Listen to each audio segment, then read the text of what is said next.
Hey there, parents. Today I want to talk to you about your brain and how you're thinking about things. I know last video I did, we talked about mindset and changing your mindset. And this is a little bit some of that, but also I want to relate it to parenting and just continue to help you, to give you some tools to work with your own thoughts and feelings. Hi, welcome to the Parenting Bridge podcast. I'm Dr. Michelle Alden, a licensed professional counselor, parent coach, and family therapist. And I'm here to help you to build a bridge to your best family possible. So I've been thinking about this a lot and doing a lot of my own, what I call thought work. And, but with parents, I find that a lot of times I have to kind of go back to, what do you want? What do you want this to look like? What do you want, what you want most out of your life, And so I think that a lot of parents that I work with are kind of in just survival mode because things have been so extreme. But I also know that some parents feel like they're doing everything they can. They have their kids in all the different services and all the different activities, and still there's this struggle, or their children are kind of going off the rails, and there's a whole bunch of things about our kids that are not in our control, and I think that our society kind of really wants to take some of your power away too as a parent. And so just thought I would talk a little bit about how your brain might be thinking about things, and maybe there'll be something in this that will help you. I also think that it kind of gives us a way to understand what's going on in our kids' brains. And I think that's a really important piece of the work that I do. I want parents to understand how these lags in executive thinking are really impacting your kids and how that's coming out in these different behaviors. And I have a whole video series called Parenting the ADHD Kid that really is about executive functioning even more. I mean, we slap that ADHD label on it because that's a label that a lot of people are dealing with. Sometimes even parents are dealing with that themselves. And so just understanding, that piece I think is really, really important. But this is more about your thoughts and your feelings than it is about your executive functioning. And there's some things that I think is important to realize with your kids, depending on where they are in their behaviors and how you might be able to help them through this. But for right now, this is for you. And again, it's so that you can get the more of what you want out of your life with your kids, out of your family. And I do think it starts there. I was just working with a family today where the mom was really quick to tell me, any suggestion, that this is what's going to happen. This is how it's been. We've tried that, and then this is what happens.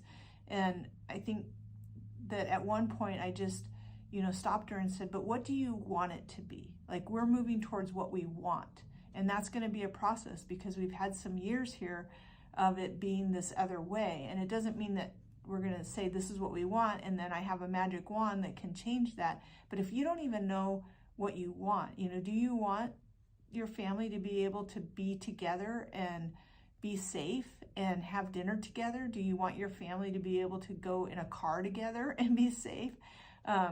Do you want to have, I know a lot of people, it's like they want to have less arguing, like less chaos, less stress.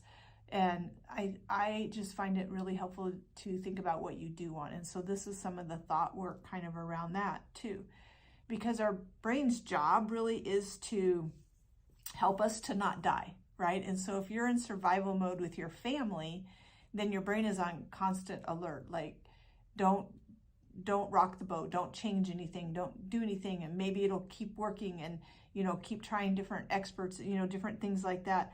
But this thought process that our brain has, where everything can be a threat, also can be really negative. So the first ideas or thoughts we have can come out really negative. And we see this in our kids. I call it impulsive negativity. I think that it's starting to move more and more into being called, avoidance disorders and some, and it's what makes kids, seem oppositional. And they are oppositional. I'm not saying they're not, or that they don't have an avoidance disorder. It's just also being driven by something. And I firmly believe that. And I think that the way that we think about these things makes a big difference, because if the main job is to, keep us from dying, then everything's going to kind of feel like a threat, and it can cause us problems when it's not working correctly. So, and sometimes our brain worries about things that it doesn't need to worry about. And I find that a lot too. It's like our kids start to have struggles, and then we're worried that they're going to fail school, and then if they fail school, then this is going to happen, and then this is going to happen, and this is going to happen. And we try to motivate our kids by telling them that, like, hey, you need to get good grades because you want to go to college, or you want to, whatever, and it's not very motivating. It just kind of feeds our brain in that thought process, but it isn't helping them. Their kind of monkey in their brain is doing some other things, So, unfortunately, like our brain sometimes can't tell the difference if there's physical danger or emotional danger. And so it's really easy to be negative about a lot of things. And your brain, is kind of always on the lookout for those things. So it's paying attention to things that it doesn't like. And that can be a place where we have to really change things. Like, I want you to identify things that you don't like, but we also know that we can't change it by just not liking it or just trying to avoid it or not think about it. And so it helps a lot to identify those things and think, is this really a danger? Is this really something I'm worried about, or is it just something I don't like? Even in other people that are close to us, things that annoy you about your child or about your spouse, or just being able to recognize, like, is this really a problem? Am I borrowing a problem? Is there a safety concern right now? And I'm really big on helping you to create safety in your home. So I'm going to refer back to that, because our brain wants to do that as a parent, but a lot of times, because we're so stuck in this cycle, we're not really understanding what we can actually do to create safety. Like today, I was working with another family, and it was interesting because this child, the client, has some problems with harming siblings. And so he was at the table, and under supervision, he was allowed to cut some things with a knife, which I felt was appropriate. He was being calm, he was alone, but his brother came in to the house, and now it was a different picture, right? Like, my brain was kind of automatically on high alert, like, now he has a knife in his hand, right? And at first it was fine, but then he got annoyed with his brother, and I'm going to tell you and he never got threatening with the knife. So, we don't have to, don't worry, as I'm telling this story, but I could see the potential of it happening. And my job as a parent coach is to guide the parent to also be able to see that potential.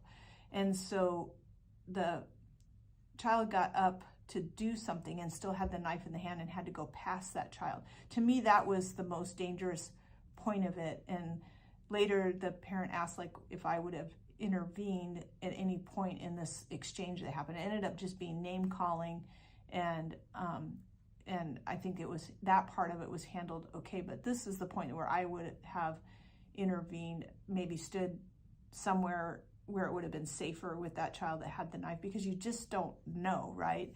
And I think when you're aware of the things that your brain is trying to tell you or alert you to, and you have other things settled down, I think you can be more aware. And it may look like, common sense, but sometimes it's like there's so much spinning around, I think, for so many parents, and so much chaos, that they kind of get lost. Like the concern was about what he was saying, but at that moment I felt like there was like physical danger as well. And it, like I said, it all worked out. He put the knife down when requested, I think, or maybe after a few requests, after he'd already passed by the other child a couple times. So that made me a little bit nervous.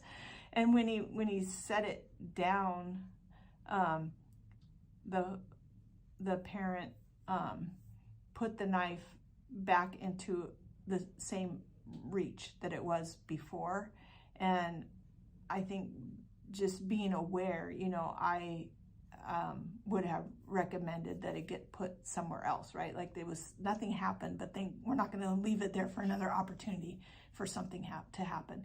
So our brain can be really useful in helping us to be alert to danger and to be able to sort out like the issues of safety. And if we're really working on like what is safe and what is not safe, then we have to do some brain work around that, because I think that one of the things I've learned from working with emotionally distressed kids is that they think they're being safe.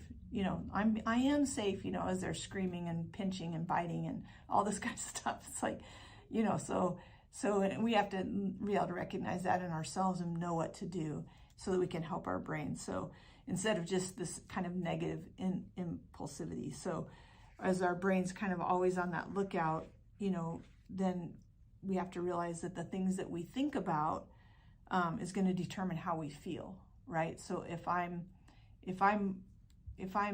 what I'm looking at in the situation is going to determine more about how I feel. I felt relief when the whole thing with the knife was done, but the parent was looking at the name calling and the poor exchange, right, that was happening with the kids, which is not inappropriate for them to be worried and concerned about that. That's why I'm there, to help them through some of that stuff as well.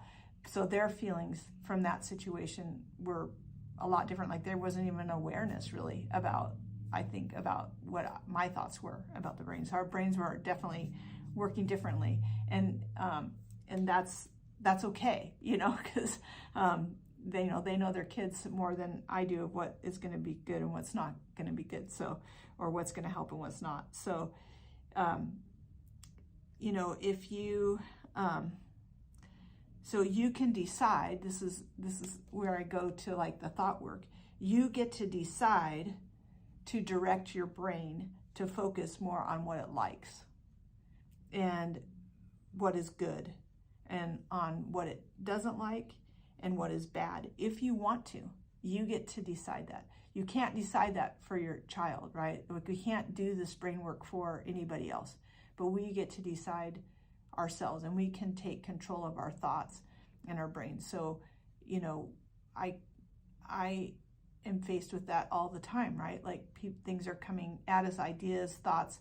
We get to decide, and we get to be in control of that. And that's, I think it's really important as parents to work on that, because we want to help our kids to learn to be in control of their thoughts. I work with a lot of kids that are desperately seeking to control everything else in the environment, other people, everything about them, and it's kind of a trauma response. But when you start to realize like, I can't maybe do anything about this. And that's what your brain's already telling you about some situations, like, oh, it's never going to change. But I can change the way I think about it. I can think about what I do want it to be like. I can think about the things that will help to be different. What am I willing to do to make changes? What am I not willing to do? And we have that ability. Probably I'm from what I see in the families, you have that ability as the adult way more accessible to you than your kids do at this point. So it can be really helpful to, when you have these thoughts that maybe they just, you keep thinking about, it's like, oh, I don't care about this, I gotta stop this, or I want this to stop, or I don't like this, and we're like get really focused on an area, especially of someone else's life that is affecting us. We have to really think like, okay, are these thoughts really helpful? Is there danger here? Is there a real threat to safety? And by the way, I think that name calling and bad verbal communication, bad responses, reactions from parents and from kids is actually a big deal and does play into safety. I'm not dismissing that, but I think that we have to settle our brains down enough to really see what's going on so that we can deal with that. And that's a whole nother video. So, and then I think thinking about like, okay, does this really matter right now? Is this what we're going to deal with? Is this a really big problem? Because our brain is wanting to tell us that everything is a really big problem.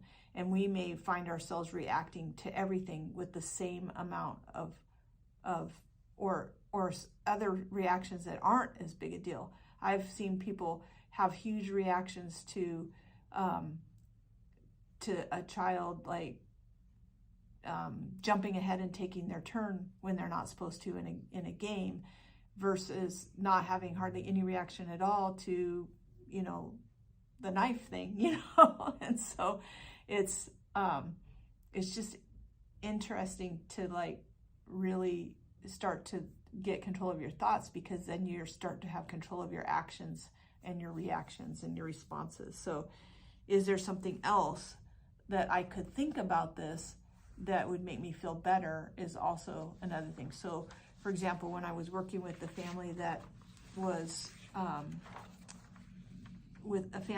very disjointed and kids kind of very separate and the family very separate, and I was saying, okay, well, what would happen if we had when this person's doing this activity and we're all there, instead of taking them away, but we all came together and they could still be in the same building doing different things, but at least we're a little bit more cohesive and people are having the same experience. Kind of like if you took your family and went to the YMCA because one person is doing an activity there and everybody else, instead of enjoying that membership at the YMCA, everybody else is just leaves.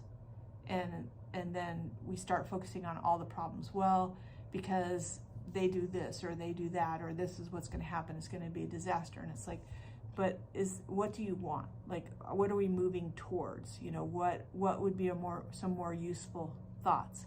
We don't know that this is what's going to happen. Our brain again is borrowing, trouble really from the future, trying to warn us and protect us, but it's not going to ever change if we don't do something different. The other thing that our brain wants to do is just seek fun, right? It wants to have fun and do something exciting. That's why we just kind of want to shut down sometimes when things get really hard. And it's really up to us to moderate that. And this is a thing that sometimes we have to do for our family too, right? Like, this is why we have limits on what happens with screens and TV and food and things like that, because if you're just relying on your child's brain to dictate what's going to happen, like, it's going to be a mess, right? We are actually, we have to guard our thoughts. We have to guard our time, how we spend our time. And I think this has a little bit to do with this thought of like, it's hard.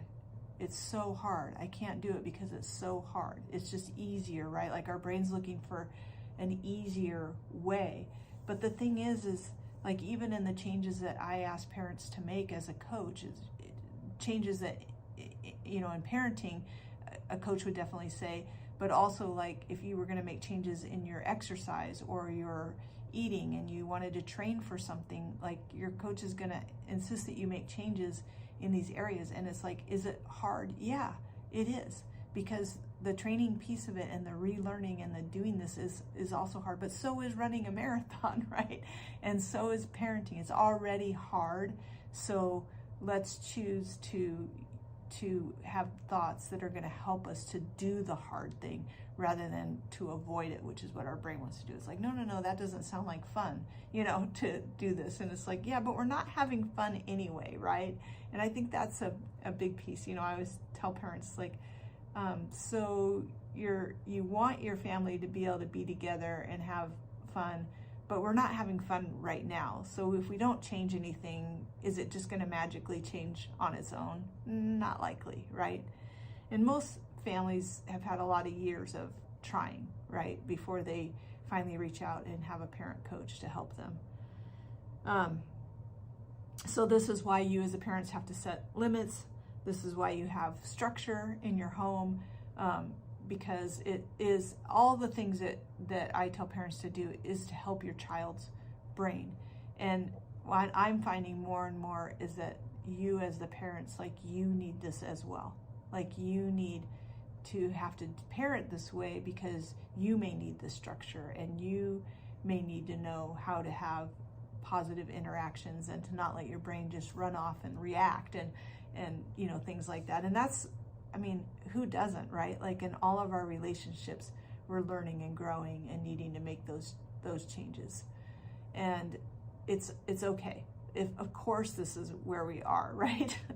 we it's just where we are right now, so don't beat yourself up about it. That's not going to help. Don't let your brain run away with those thoughts like, oh, I should have known this, or I should have been doing this, or it's too late. None of that is true. It's never too late to turn it around.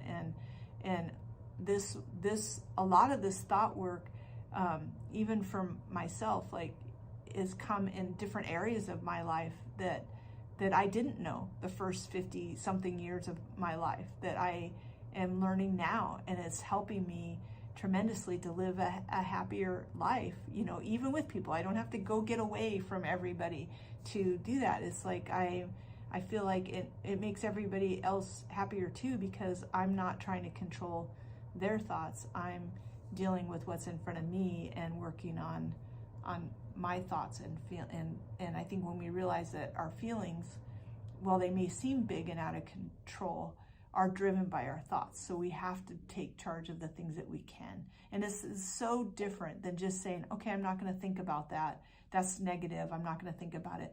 Instead, it's like really teaching your brain, like, what is a positive thought? So asking yourself, what do I want? What do I want this to look like a year from now, or 6 months from now, or even 3 years from now, and really looking at what it would take to get there. And I think that it's hard work to do on the fly, right? When you're in the midst of everything with your kids.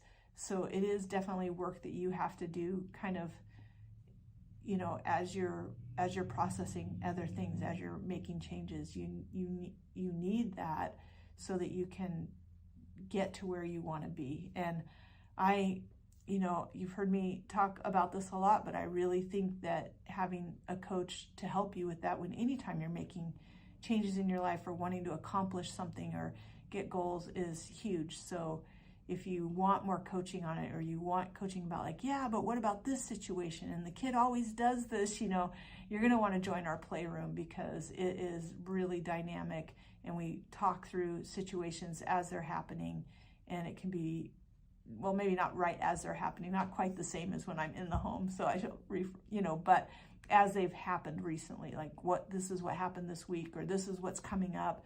How do I wrap my head around it? How do I help my child through this? Really, really helpful. Even if you don't bring a question and you just listen to what other people are getting coached on. So look at parentingchallengingkids.com and sign up for the Playroom, or sign up for a free consult with me, and let's get started on this journey of parenthood, of what it can be, right? Like, how much better it can be, how much happier you can be in your family. Not that it's not hard, and not that it's not going to be challenging, but it feels so much better when you can feel like you know what to do and you can take control of at least your brain, right? So I look forward to seeing you there.